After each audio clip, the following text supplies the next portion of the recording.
আমার বিছানা বানানো শেষ। এখন এই আমার দাদা বিছানা বানাবো।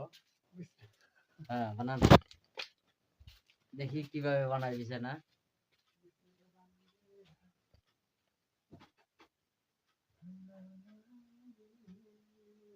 আসলে বিদেশের ব্যাপার, এখন সুবিধা অসুবিধা নিয়ে থাকতে লাগে আমাদের, নাকি দাদা?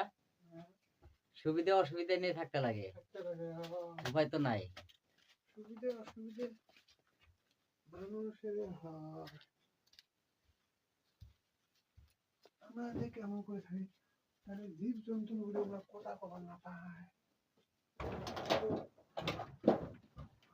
কত ঠান্ডার মধ্যে দেখ শুতি আছে। আমরা সবকিছু জানি, তাও আমাদের কষ্ট হয়। আমরা দেখবো ঠান্ডা লাগছে, কেমন করে থাকি। আর ওমরা দেখতো, ওরা তো না আছে খেতা, না আছে কম্বল।